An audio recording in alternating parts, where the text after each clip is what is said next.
Hello drama পাগল ভাইয়া ও আপু, রোমাঞ্চে কাটাতে চান কিছুক্ষণ? তো আসুন পাগলি এক্সপ্লেইনারের নতুন একটি ভিডিওতে আপনাকে স্বাগতম। আজকে যে মুভির মজা লুটতে যাচ্ছি এটি একটি চাইনিজ ড্রামা মুভি। মুভির নাম রিমেম্বার মি। এই মুভিটি কিন্তু রোমান্টিক বা কমেডি টাইপের নয়, এটি ইমোশনাল বা হৃদয় ছুঁয়ে যাওয়ার মতো একটা মুভি।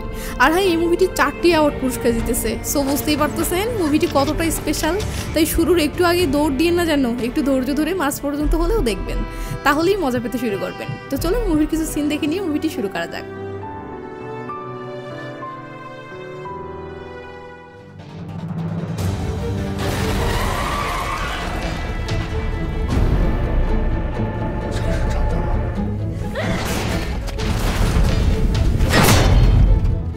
মুভিটা চীনের একটি প্রত্যন্ত গ্রামের, যেখানে বেশিরভাগ গ্রামবাসী সমুদ্রের মাছ ধরে জীবিকা নির্বাহ করে।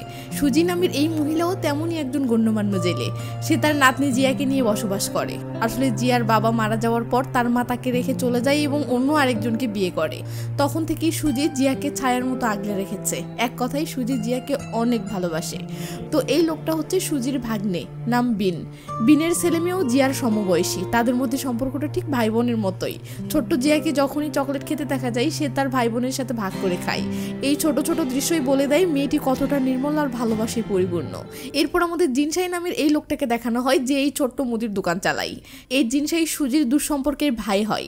ছোট্ট জিয়ার আঁকাআঁকির প্রতি ভীষণ ঝোঁক, তাই এই দোকানে এলেই তার নজর থাকে শুধু রং পেন্সিলের দিকে। আজকেও সে একটা নতুন রং পেন্সিলের বক্স কিনতে চায়, কিন্তু এটার দাম অনেক বেশি। এই মুহূর্তে সুজির কাছে এত টাকা নেই। বাট এই রং পেন্সিলটা না পেয়ে নাতনির মন খারাপ হচ্ছে দেখে সুজি তার ঝুড়ি থেকে একটি দুর্লভ ইল মাছ বের করে জিনসাইকে দেয়, আর এটার বিনিময়ে সে রং পেন্সিলটা নেয়। নতুন রং পেন্সিল পেয়ে জিয়ার খুশি আর দেখে কে। সে বাড়ি ফিরে এসে মনের আনন্দে ছবি আঁকতে শুরু করে। রান্নার ফাঁকে সুজি এসে দেখে তার নাতনি এক মনে একটা সুন্দর ছবি আঁকছে। সেই ছবিতে জিয়া আর সে আছে, তবে জিয়া তার দাদির চুলে এখনো কোনো রং করেনি। সুজি জিজ্ঞেস করলে জিয়া তার বক্স থেকে নীল রংটা বের করে দেখায়। এটা তাদের দুজনেরই সবচেয়ে প্রিয় রং, তাই সে ঠিক করেছে এই নীল রং দিয়েই সে তার দাদির চুল রাঙিয়ে দেবে। ছবি আঁকার উত্তেজনায় জিয়া ঠিক মতো খাচ্ছে না, তাই সুজি ভালো করে খাওয়ানোর জন্য নীল রংটা তার ছোট্ট ব্যাগে রেখে দিয়ে বলে, বাকি রংটা তুমি পরে করো। তোমার বিন আঙ্কেল তোমাকে সমুদ্রে নিয়ে যাবে, সেখানে গিয়ে বাবার জন্য প্রার্থনা করো, আমি তোমাকে একটা নতুন পোশাক কিনে দেবো। আসলে জিয়ার বাবাও একজন জেলে ছিলেন। মাছ ধরতে গিয়ে নৌকা ডুবে এই সমুদ্রেই তিনি হারিয়ে যান। জিয়া তার দাদিকে জিজ্ঞেস করে, তুমিও যাবে না আমার সাথে? আঙ্কেল বিন বলেছে সেখানে নাকি অনেক ডলফিন মাছ দেখা যায়, কিন্তু সুজি না বলে দেয়। যে সমুদ্র তার একমাত্র সন্তানকে কেড়ে নিয়েছে, সেই সমুদ্রের দিকে তাকালে ছেলে হারানোর যন্ত্রণাটা তার বুকে নতুন করে রক্তক্ষরণ করে। সিন চলে আসে পরের দিনে। সুজি আর জিয়া এই মার্কেটে এসেছে। একটি দোকানে ডলফিন আকৃতির একটা নেকলেস দেখে জিয়ার খুব পছন্দ হয়। নাতনির শখ পূরণ করতে সুজি সাথে সাথে সেটা কিনে জিয়ার গলায় পরিয়ে দেয় ও খুশিতে জিয়ার এই লকেট সহ একটা ছবি তুলে নেয়। মানে সুজি জিয়াকে এতটা ভালোবাসে যে জিয়ার যে বাবা মা নেই এই অভাবটা সে কখনো জিয়াকে বুঝতে দেয় না। তো এরপর সুজি জিয়াকে একটা রাইডে বসিয়ে বলে, এখান থেকে একদম নড়বে না, আমি তোমার জন্য একটা ড্রেস পছন্দ করে আনতেছি। এই বলে সে পাশের একটা দোকানে ড্রেস চয়েস করতে থাকে। তবে একটু পরেই একটা ড্রেস পছন্দ হলে সে সেটা নিয়ে ফিরে তাকাতেই তার হৃদয় যেন থমকে যায়, কারণ জিয়া আর সেখানে নেই। সুজি পুরো মার্কেটে হন্য হয়ে পাগলের মতো জিয়াকে খুঁজতে থাকে।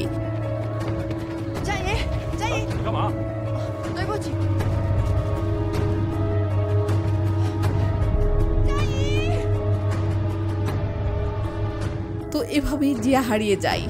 এরপর সিন কাট হয়ে আমাদের 11 বছর পরের দৃশ্য দেখানো হয়। সুজি এখনও জিয়াকে খুঁজে পায়নি, আর এই 11 বছরে জিয়া এখন অনেক বড় হয়ে গেছে। হ্যাঁ, এটাই সেই ছোট্ট জিয়া। সে এখন যুবতী মেয়ে হয়ে গেছে, কিন্তু জিয়ার জীবনটা আর আগের মতো নেই। জিয়াকে দেখা যায় সে এখন বিভিন্ন দোকান থেকে জিনিসপত্র চুরি করতেছে। তার সাথে আছে লিন নামের আরেকটি মেয়ে, যে তার থেকে বয়সে একটু ছোট। তারা দুজন মিলে সোশ্যাল মিডিয়ায় নকল বিউটি প্রোডাক্ট বিক্রির একটি অনলাইন ব্যবসা চালায়। তবে এই অপরাধের জীবন তারা নিজের ইচ্ছেতে বেছে নেয়নি। রেন এবং কুই নামের দুজন নিষ্ঠুর সন্ত্রাসী জোর করে তাদের দিয়ে এইসব কাজ করায়। অন্যদিকে সুজি আজও তার হারানো নাতনির ফেরার আশায় পথ চেয়ে আছে। সে বিভিন্ন দেয়ালে দেয়ালে জিয়ার ছোটবেলার ছবি লাগিয়ে রেখেছে, এই আশায় যে হয়তো কেউ তার নাতনিকে চিনতে পেরে তাকে এই খবরটি দেবে, আর সে তার কলিজার টুকরো নাতনি জিয়াকে আবার ফিরে পাবে। আর এই কাজটা সে গত 11 বছর ধরে করে আসতেছে। সিন চলে আসে জিয়া আর লিনের কাছে। আমরা দেখি রেন এবং কুই জিয়া আর লিনকে একটা ঘরে বন্দি করে রেখেছে।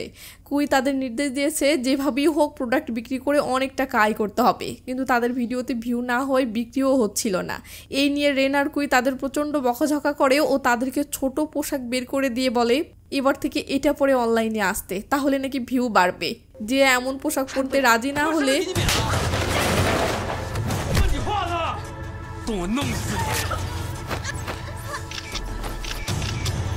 তো জিয়ার এমন নগ্ন ছবি তুলে জিয়াকে সেগুলো দেখিয়ে বলে, এবার বল ছোট কাপড় পরে লাইভ করবি নাকি এই নগ্ন ফটোগুলো ইন্টারনেটে ছড়িয়ে দেব।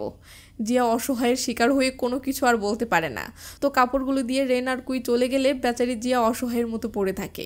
এবার সে কি করবে কিছুই বুঝতে পারছে না। তখনই সিন চলে আসে সুজির কাছে। আমরা দেখি সুজি তার নাতনির জন্য প্রার্থনা করতেছে, জিয়া যেখানেই থাকে সে যেন ভালো থাকে, জিয়ার যেন কোনো বিপদ না হয়। সিন চলে আসে জিয়া আর লিনের কাছে।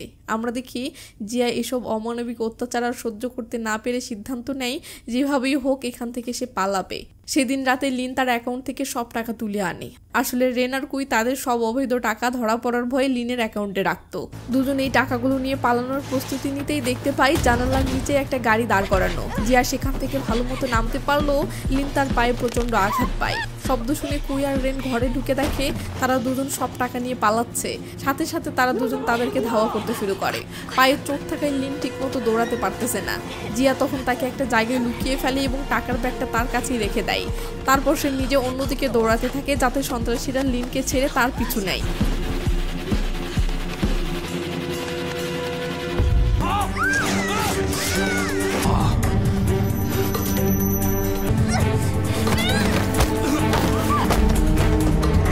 এই দৃশ্য দেখে জিয়া প্রচন্ড ভয় পেয়ে যায় এবং দৌড়ে গিয়ে কাছেই দাঁড়ানো একটি ফ্রিজের ভ্যানের ভিতরে লুকিয়ে পড়ে।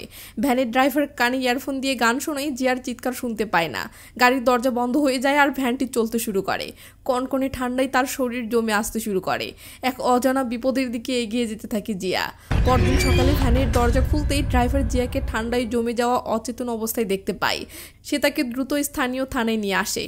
ভাগ্যক্রমে ড্রাইভারটি ছিল জিয়ারই গ্রামের পরিচিত মুখ। জিয়ার পরিচয় পেয়ে পুলিশ বুঝতে পারে এই সেই হারিয়ে যাওয়া নাতনি যার জন্য সুজি বছরের পর বছর ধরে পথ চেয়ে আছে।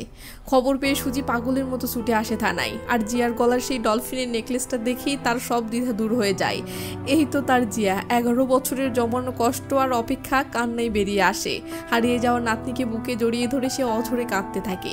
ঘরে ফিরে জিয়া এক নতুন জীবন শুরু করে, কিন্তু তার অতীত এক গভীর ক্ষত হয়ে লুকিয়ে থাকে। সুজি যখন তাকে জিজ্ঞেস করে এত বছর কোথায় ছিলি মা, জিয়া তার দাদিকে একটি গল্প শোনায়। সে বলে সেদিন মার্কেট থেকে মা আমাকে নিয়ে গিয়েছিল, কিন্তু কিছুদিন পরই এক গাড়ি দুর্ঘটনায় মা মারা যায়। তারপর থেকে আমি সৎ বাবার কাছেই থাকতাম। সে আমাকে দিয়ে অনেক খারাপ কাজ করাতো। সুজি জানতে চাই তুই আমার কাছে ফিরে এলি না কেন? উত্তরে জিয়া বলে আমাকে বলেছিল তুমি আর বেঁচে নেই। জিয়া তার দাদিকে এই গল্পটা শুনিয়েছিল ঠিকই, কিন্তু এই গল্পের আড়ালে আরো অনেক কিছুই লুকিয়ে আছে যেগুলো জিয়া এখনো তার দাদিকে জানায় না। তো নাতনিকে ফিরে পাওয়ার আনন্দে সুজি যেন আত্মহারা। সেই গ্রামের সবাইকে দাওয়াত করে। সবাই মিলে বিনের রেস্টুরেন্টে আনন্দ উল্লাস আর খাওয়া দাওয়ায় মেতে ওঠে। অনেকদিন পর সুজিকে এত খুশি দেখে সবার মন ভরে যায়। রাতে গোসলের জন্য সুজি জিয়ার জন্য গরম জল নিয়ে আসে। তখনই তার চোখ পড়ে জিয়ার কাঁধের গভীর ক্ষতচিহ্নটাই। সে চিন্তিত হয়ে জিজ্ঞেস করলে জিয়া বিষয়টি এড়িয়ে গিয়ে বলে ছোটবেলায় খেলতে গিয়ে নাকি ব্যথা পেয়েছিল। তো পরদিন থেকে জিয়ার জীবনটা নতুনভাবে শুরু হয়। দাদি তাকে শপিংয়ে নিয়ে গিয়ে অনেক সুন্দর সুন্দর পোশাক কিনে দেয়। তাকে ভর্তি করানো হয় নতুন স্কুলে। কিন্তু দীর্ঘ 11 বছরের কঠিন জীবন তার ভেতরের কোমলতাকে নষ্ট করে দিয়েছে। প্রথম দিন স্কুলে গিয়েই সে সবার সাথে খুব খারাপভাবে কথা বলে, যা শুনে অন্য ছাত্রছাত্রীরা তাকে নিয়ে হাসাহাসি করে। স্কুল ছুটির পর সে একা একাই বসে থাকে। তার একমাত্র সঙ্গী হয় বিনের ছেলে। সে ভাইয়ের ফোন থেকে লিনকে ফোন করার চেষ্টা করে, কিন্তু নেটওয়ার্কের সমস্যার কারণে কথা হয় না। এরপর তারা দুজন একটি আর্ট কোচিং ক্লাসে যায়। কিন্তু যে একসময় রং তুলি ছাড়া কিছুই বুঝতো না, আজ তার হাত যেন আর চলে না। সে কিছুই আঁকতে পারছিল না। তার শিক্ষক মিস্টার হুয়ান রেগে গিয়ে বলেন যতক্ষণ না কিছু আঁকবে বাড়ি যেতে পারবে না। সবাই এঁকে বাড়ি ফিরে যায়, কিন্তু জিয়া সাদা ক্যানভাসের দিকে তাকিয়েই বসে থাকে। শেষমেশ শিক্ষক হাল ছেড়ে দিয়ে তাকে বাড়ি যেতে বলেন। যাওয়ার আগে জিয়া রাগ করে তার লিপস্টিক দিয়েই ক্যানভাসে ফুটিয়ে তোলে তার ভেতরের জমে থাকা সব কষ্ট আর যন্ত্রণার এক প্রতিচ্ছবি। কোচিং থেকে বেরিয়ে এসে আবারও লিনকে ফোন করে। এবার রিং হয়, কিন্তু ফোনটা রিসিভ করে অন্য কেউ। ফোনের ওপাশে ছিল রেন। তার মাথায় সেদিনকার আঘাতের ব্যান্ডেজ। সে লিনের ফোনটা কেড়ে নিয়েছে। রেন জিয়ার ভাইয়ের হোয়াটসঅ্যাপে জিয়ার ছবি দেখতে পায় এবং সেই সূত্র ধরে জিয়ার বর্তমান অবস্থান সম্পর্কে জেনে ফেলে। পরদিন আর্ট ক্লাসে মিস্টার হুয়ান তাকে কিছু সুন্দর ফুল দেখিয়ে আঁকতে বলেন। জিয়া আঁকে ঠিকই, কিন্তু তার ছবিতে কোনো প্রাণ ছিল না, ছিল শুধু পেন্সিলের ধূসর আর আবছা ছায়া। শিক্ষক তাকে বোঝানোর চেষ্টা করেন ছবি এমনভাবে আঁকো যেন তার ভেতর থেকে আলো বেরিয়ে আসে, কিন্তু জিয়া বারবার একই রকম প্রাণহীন স্কেচ এঁকে যাচ্ছিল। এতে মিস্টার হুয়ান প্রচণ্ড রেগে গিয়ে বলেন, তোমার দাদি তোমার শিল্পী হওয়ার স্বপ্ন পূরণ করতে নিজের সবকিছু বাজি ধরেছেন, আর তুমি এখানে এসে মনোযোগ না দিয়ে শুধু সময় নষ্ট করছো। দাদির স্বপ্নের কথা শুনে জিয়ার ভেতরটা কেঁপে ওঠে এবং সে কান্নায় ভেঙে পড়ে। বাড়ি ফেরার পথে সে জানতে পারে তার দাদি তাদের বাড়িটা ভাড়া দিয়ে দেওয়ার সিদ্ধান্ত নিয়েছে, কারণ কিছুদিন পরেই জিয়া কলেজে উঠবে। শহরের ভালো কলেজে পড়াতে অনেক টাকার প্রয়োজন। জিয়া জিজ্ঞেস করে, বাড়ি ভাড়া দিলে তুমি কোথায় থাকবে? সুজি হাসি মুখে উত্তর দেয়, আমি কোনো নার্সিংহোমে ঠিক ম্যানেজ করে নেব। তার প্রতি দাদির এমন ভালোবাসা দেখে জিয়ার ভেতরটা দুমড়ে মুচড়ে যায়। পরের দিন ক্লাস চলাকালীন সময়ে জিয়ার ভাইয়ের ফোনে একটা অচেনা নাম্বার থেকে কল আসে। ফোনটা রিসিভ করতে জিয়া বুঝতে পারে এটা রেন জিয়াকে হুমকি দিয়ে বলে, যে টাকা নিয়ে পালিয়েছিস সেই টাকা সহ আরও 1 লক্ষ টাকা আমাকে ফেরত দিতে হবে। যদি একদিনের মধ্যে টাকা না পাই তাহলে তোর গ্রামে এসে তোর সেই ছবিগুলো সবাইকে দেখিয়ে দেব। এটা শুনে জিয়ার পায়ের তলার মাটি সরে যায়। সে প্রচণ্ড ভয় পেয়ে যায়। কি করে পাবে সে এতগুলো টাকা? এখন সে কোথা থেকে ম্যানেজ করবে কিছুই বুঝতে পারছে না। এই টেনশনে রাতেও জিয়ার চোখে ঘুম আসে না। শেষমেশ বাধ্য হয়ে সে রাতেই দাদির ড্রয়ার থেকে এটিএম কার্ডটি চুরি করে এটিএম বুথে ছুটে যায়। পিন নম্বর হিসেবে সে প্রথমে দাদির জন্মদিন দেয়, কিন্তু কাজ হয় না। এরপর নিজের জন্মদিন দেয়, সেটাও ভুল। অবশেষে যখন সে গ্রামে ফিরে আসার তারিখটা পিন হিসেবে দেয়, অ্যাকাউন্টটি খুলে যায়। জিয়া দেখতে পাই অ্যাকাউন্টে 1 লক্ষের কিছু বেশি টাকা আছে। এই টাকাগুলো তার দাদি তার জন্যই তিলে তিলে জমিয়েছিল। অ্যাকাউন্টে থাকা প্রতিটি টাকা যেন তার দাদির দীর্ঘদিনের কষ্ট আর ত্যাগের সাক্ষী। নিজের সাথে এক মুহূর্ত লড়াই করার পর জিয়ার বিবেক তাকে বাধা দেয়। ফলে সে টাকা না তুলেই বুথ থেকে বেরিয়ে আসে ও বাড়ি এসেই এটিএম কার্ডটা লুকিয়ে সেম জায়গাতেই রেখে দেয়।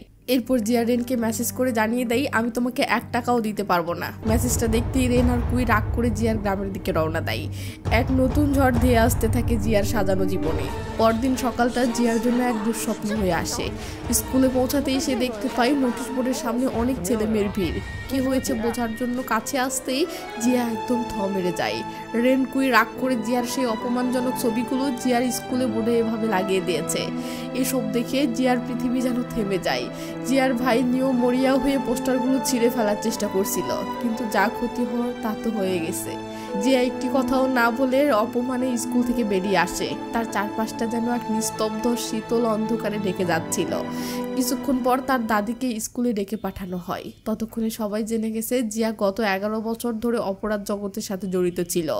অন্য অভিভাবকদের অভিযোগের ভিত্তিতে স্কুল কর্তৃপক্ষ জিয়াকে বহিষ্কারের সিদ্ধান্ত জানায়। তারা এমন একটি মেয়ের সাথে নিজেদের সন্তানদের পড়াতে রাজি নয়। সবকিছু জেনেও সুজি ভেঙে পড়ে না, বরং তার চোখ দুটো কঠিন এক সংকল্পে জ্বলে ওঠে।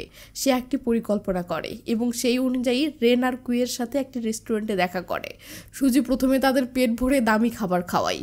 এরপর খুব অনুরোধ করে তার নাতনির ছবিগুলো ডিলিট করে দিতে বলে, কিন্তু টাকার লোভে অন্ধ 2 শয়তান সুজির কাছেও মোটা অঙ্কের টাকা দাবি করে বসে। সুজি বুঝতে পারে সোজা আঙ্গুলে ঘি উঠবে না, তাই সে বুদ্ধি করে তাদের দুজনকে প্রচুর পরিমাণে ড্রিঙ্কস করাতে থাকে। একসময় তারা নেশায় মাতাল হয়ে জ্ঞান হারানোর আগ মুহূর্তে চলে যায়। এই সুযোগেরই অপেক্ষায় ছিল সুজি দ্রুত তাদের ফোনটা তুলে নিয়ে সেখান থেকে দৌড়ে পালিয়ে যায়। নেশাগ্রস্ত রেন আর কুইয়ের তাকে ধরার মতো অবস্থা ছিল না। সুজি সোজা সেই ফোন নিয়ে পুলিশ স্টেশনে চলে আসে। জিয়া থানায় এসে জানতে পারে তার দাদি একাই সাহসিকতার সাথে গুন্ডাগুলোকে বোকা বানিয়েছে। পুলিশ ততক্ষণে সেই ফোন থেকে সব ছবি এবং ডেটা মুছে দিয়েছে। জিয়ার ভয়ের আর কোনো কারণ নেই। দাদির এই অসীম সাহসিকতা দেখে জিয়ার মুখে অনেক দিন পর এক ঝলক স্বস্তির হাসি ফুটে ওঠে। অন্যদিকে রেন আর কুই পুলিশের ভয়ে কিছুদিন গা ঢাকা দেওয়ার জন্য শহরে ফিরে যায়। এরপর এগিয়ে আসে বিন। সে গ্রামের সবাইকে বোঝানোর চেষ্টা করে যে জিয়া আসলে খারাপ মেয়ে নয়, সে পরিস্থিতির শিকার। অসহায় মেয়েটাকে একঘরে না করে সবারই উচিত তাকে সাহায্য করা। তার কথায় গ্রামের মানুষের মন গলে। যে অভিভাবকরা স্কুলে অভিযোগ করেছিল তারা নিজেরাই স্কুলে গিয়ে অভিযোগ তুলে নেয়। এমনকি পুরো গ্রামবাসী মিলে সিদ্ধান্ত নেয় তারা সবাই জিয়ার পাশে থাকবে। কিন্তু ওই নগ্ন ফটোগুলোর কারণে জিয়া এতটা অপমানিত হয়েছে যে সে আর স্কুলে যেতে রাজি হয় না, কারণ তার স্কুলের অনেক সহপাঠীরাই তার সেই ছবিগুলো দেখেছে। তাই সে আর তাদের সামনে যেতে চায় না। সুজি তাকে বলে, কাল তৈরি থাকিস, তোকে নিয়ে আমি সমুদ্রে যাব। পরের দিন বহু বছর পর সুজি তার ছেলে হারানোর সেই সমুদ্রে পা রাখে। একটি ছোট বোটে জিয়া আর বিনকে নিয়ে সে মাঝ সমুদ্রে চলে আসে। সেখানে এসে সে কান্নায় ভেঙে পড়ে আর জিয়াকে বলে, তোর বাবা ছোটবেলা থেকে একদম শিল্পী হতে চেয়েছিল, কিন্তু আমার তখন সামর্থ্য ছিল না। তার ইচ্ছার বিরুদ্ধে গিয়ে তাকে জেলে হতে হয়েছিল। সেদিন যদি আমি তাকে আর্ট স্কুলে ভর্তি করাতে পারতাম তাহলে হয়তো সে আজও বেঁচে থাকতো। এই প্রথম জিয়া বুঝতে পারে তার দাদি এতদিন ছেলের মৃত্যুর জন্য নিজেকেই দায়ী কেন করে এসেছে। আজ সব ভয় আর কষ্টকে জয় করে সে এখানে এসেছে শুধু জিয়ার জন্য। আর সুজি জিয়াকে জড়িয়ে ধরে বলে, অতীতকে ভুলে যা, নতুন করে জীবন শুরু কর।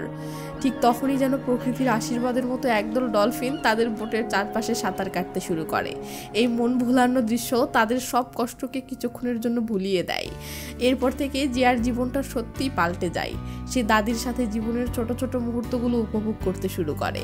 তার সাথে রান্না করা, সকালে বন্দরে গিয়ে কাজে সাহায্য করা, এমনকি বাড়ির পাশে দুজনে মিলে নিজেদের পছন্দের গোলাপ ফুলের চারা লাগানো, এই সব কিছুতেই সে এক অনাবিল শান্তি খুঁজে পায়।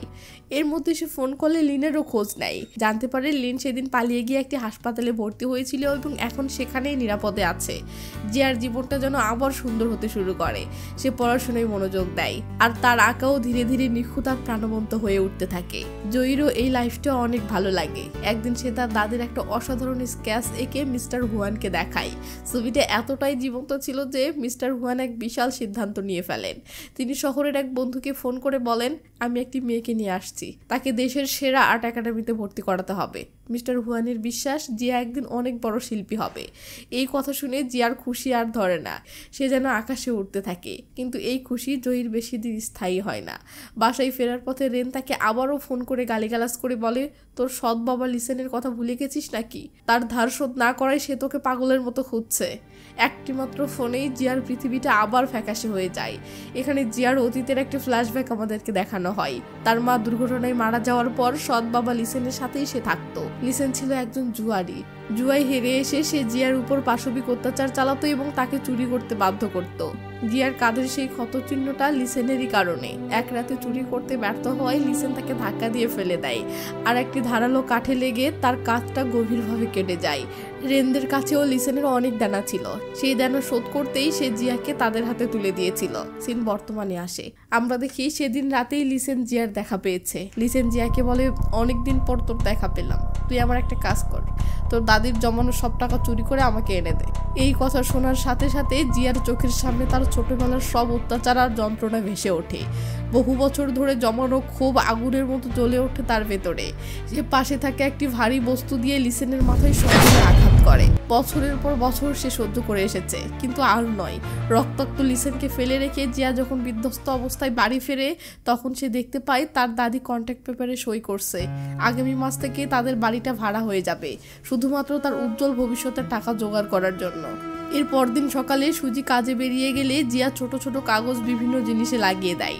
আসলে জিয়া এই কাগজের মাধ্যমে সুজিকে লেখে সে চলে যাওয়ার পর সুজি যেন বেশি ড্রিঙ্কস না করে।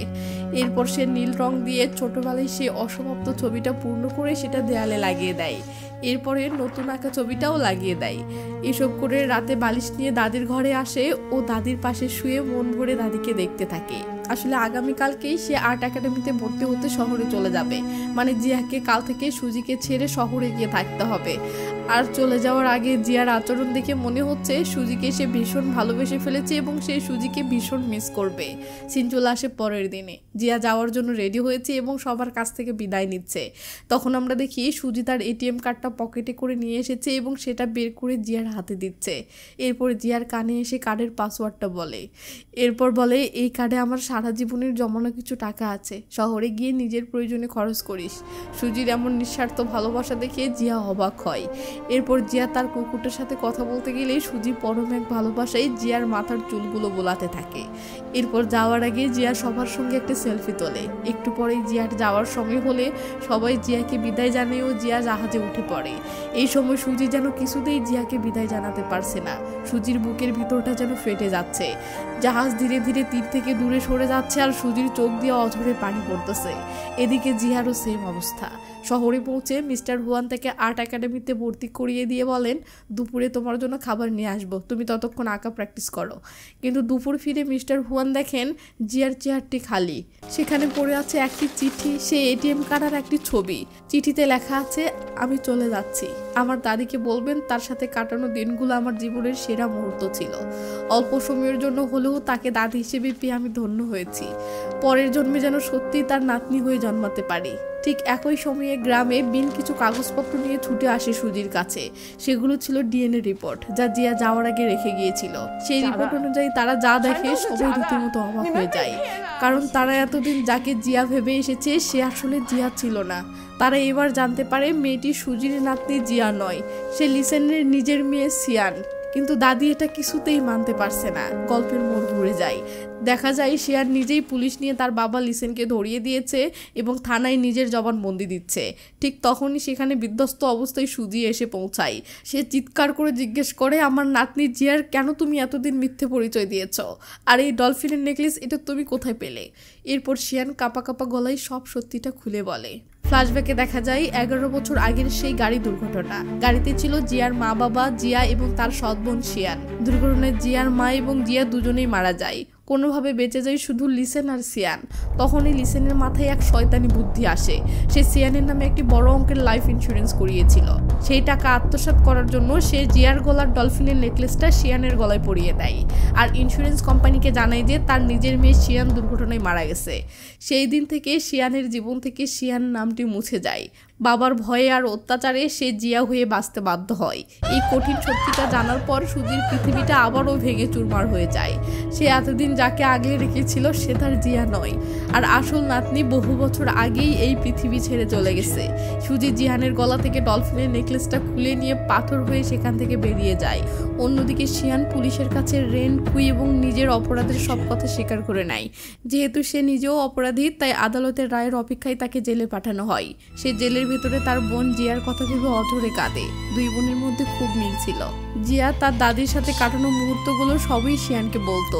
এদিকে সুজি সমাধিস্থলে চলে আসে। তার নাতনি জিয়ার ছাইটুকু আঁকড়ে ধরে সে যেন বাকরুদ্ধ হয়ে যায়। এরপর থেকে সুজি যেন বেঁচে থেকেও মৃত। সারাদিন শুধু সমুদ্রের পাড়ে এসে বসে থাকে আর কল্পনা করে তার জিয়া তার সামনেই দাঁড়িয়ে আছে। একদিন মিস্টার হুয়ান সেই এটিএম কার্ড আর সিয়ানের আঁকা সেই শেষ ছবিটা নিয়ে আসেন, কিন্তু সুজি কোনো কথাই বলে না। যাওয়ার আগে মিস্টার হুয়ান বলেন, আপনাকে ধন্যবাদ, আপনি সিয়ান নামের মেয়েটিকে অন্ধকার থেকে আলোয় আসার পথ দেখিয়েছেন। কয়েকদিন পর একজন সরকারি উকিল আসেন সুজির কাছে। তিনি জানান সিসিটিভি ফুটেজের লিনকে সিয়ানের পোশাকে এটিএম থেকে টাকা তুলতে দেখা গেছে। সুজি যদি কোর্টে গিয়ে শুধু একবার সাক্ষী দেয় যে সিয়ান সেদিন তার সাথেই ছিল, তাহলে হয়তো মেয়েটার সাজা কিছুটা কম হতে পারে। কিন্তু সুজি তার কোনো কথাই কান দেয় না। সেদিন রাতে মন খারাপ করে সুজি জিনসাইয়ের দোকানে যায়। তখন জিনসাই তাকে বুঝিয়ে বলে, মেয়েটা কিন্তু ততটাও খারাপ ছিল না, সে পরিস্থিতির শিকার হয়েছিল। সে চাইলে তোমার সব টাকা নিয়ে পালিয়ে যেতে পারতো, অথবা সারা জীবন তোমার কাছে জিয়া হয়েই বেঁচে থাকতে পারতো, কিন্তু সে সত্য আর সততার কঠিন পথটাই বেছে নিয়েছে।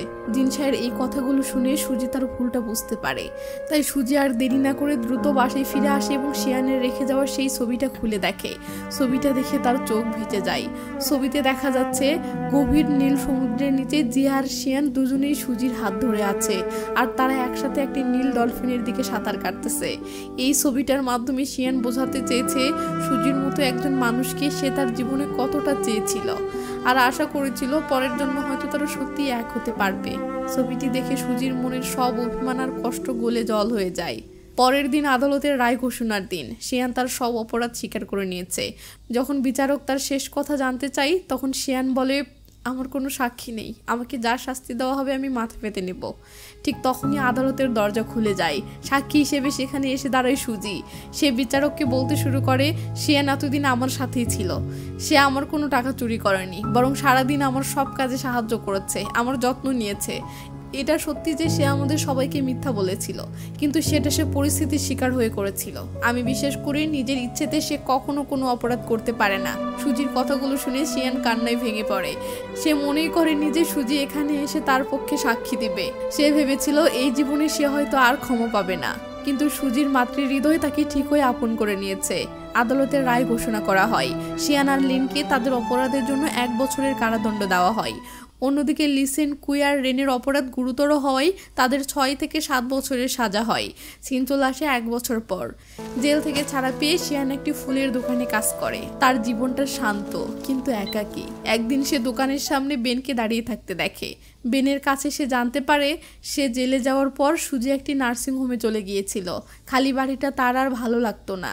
কিন্তু আসল দুঃসংবাদটা ছিল অন্য। সুজির ডিমেনশিয়ার রোগ হয়েছে। সে ধীরে ধীরে তার সব স্মৃতি হারিয়ে ফেলছে। আর গত কয়েকদিন ধরে নার্সিংহোম থেকে সে নিখোঁজ।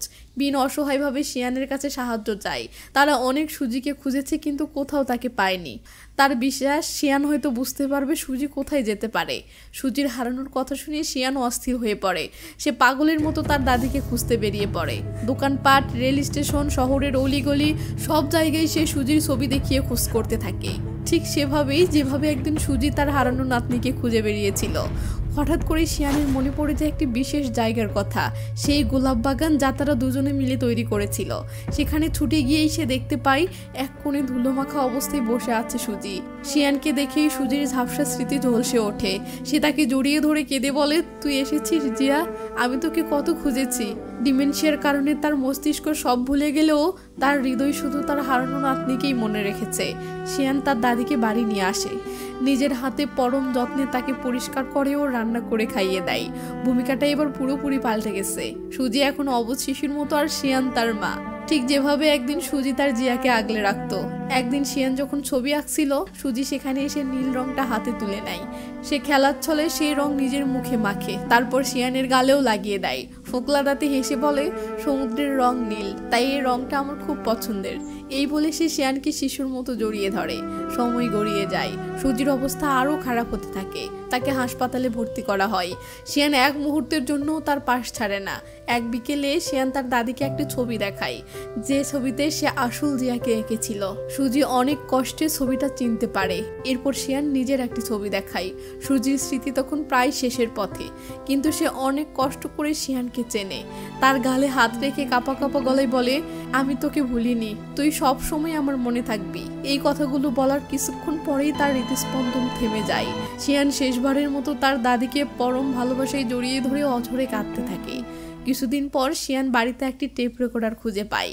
সুজি তার স্মৃতি পুরোপুরি হারানোর আগে শিয়ানের জন্য কিছু কথা রেকর্ড করে রেখেছিল। কাঁপা কাঁপা গলায় সুজির কণ্ঠস্বর বেজে ওঠে, সেই এটিএম কার্ডে আরও কিছু টাকা রেখেছি, তুই ওগুলো খরচ করিস।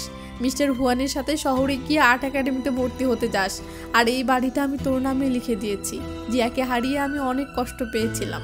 ভাবতাম আমার জীবনটাই বুঝি সবচেয়ে দুঃখের। পরে বুঝলাম তোর জীবনটা আমার চেয়েও অনেক বেশি কঠিন।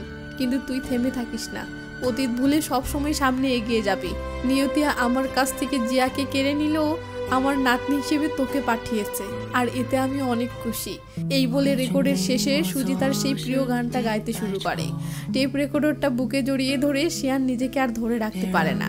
তার চোখ দিয়ে অনবরত পানি গড়িয়ে পড়তে থাকে।